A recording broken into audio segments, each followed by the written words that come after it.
How's it going, Fight fans? Welcome back to the channel. Tonight we've got Gamebred Boxing 4, Roy Jones Jr. taking on Anthony Pettis, who, by the way, weighed in at almost 200 pounds for the first time ever in his professional fighting career, which is fucking crazy, man. We've seen this man weigh in at 145 now, all the way up to like 198, I think it was.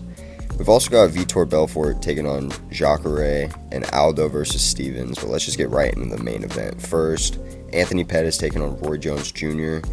Despite the fact that Anthony Pettis is younger, closer to his physical prime, a lot bigger, so he could probably take a lot better of a punch, we're talking about Roy Jones Jr., man. This is a legend, a GOAT in the sport, all-time top 5 on anybody's list.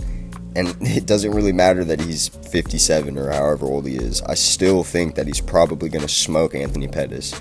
I don't know if he'll get him out of there, but he very well could. He's naturally a bigger man. He's used to carrying that weight, and he's a fucking killer. He's an actual boxer. I love Anthony Pettis. I think this is cool what he's doing, make your money. I'm kind of sad for Roy Jones because I don't want to see someone in their 50s needing to do this to make money. It's kind of fucked. But I mean, whatever. Chase your bag. I'm not going to hate. But yeah, my prediction is definitely Roy Jones Jr. I think that he's most likely going to win a decision. Next, we've got Jeremy Stephens versus Jose Aldo. We've already seen this fight, and it was mainly a striking fight when it happened in the UFC. So what is supposed to change here is what I'm trying to get at. Like, what are we as fans supposed to be looking for in this fight? Like, just because it's a boxing matchup, it's going to change much. Aldo finished him by outboxing him and landing that vicious body hook to Stephens to put him out. It was beautiful. It was easily one of my favorite combinations to watch back then. I mean, honestly, in general, it's like a top 10 combo in the UFC. Aldo's hooks and his striking in general is so polished. It's so crisp. He's really a GOAT. Like, he's really one of the lighter weight GOATs.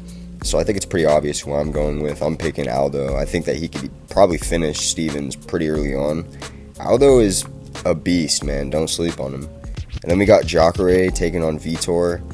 Vitor has to be on gear, right? Why wouldn't he be? I don't think they're testing him like that. And Jacare looks like a fucking unit. I mean, look at this picture, man. Look at his pecs. Look at his triceps. Ridiculous. They're both old.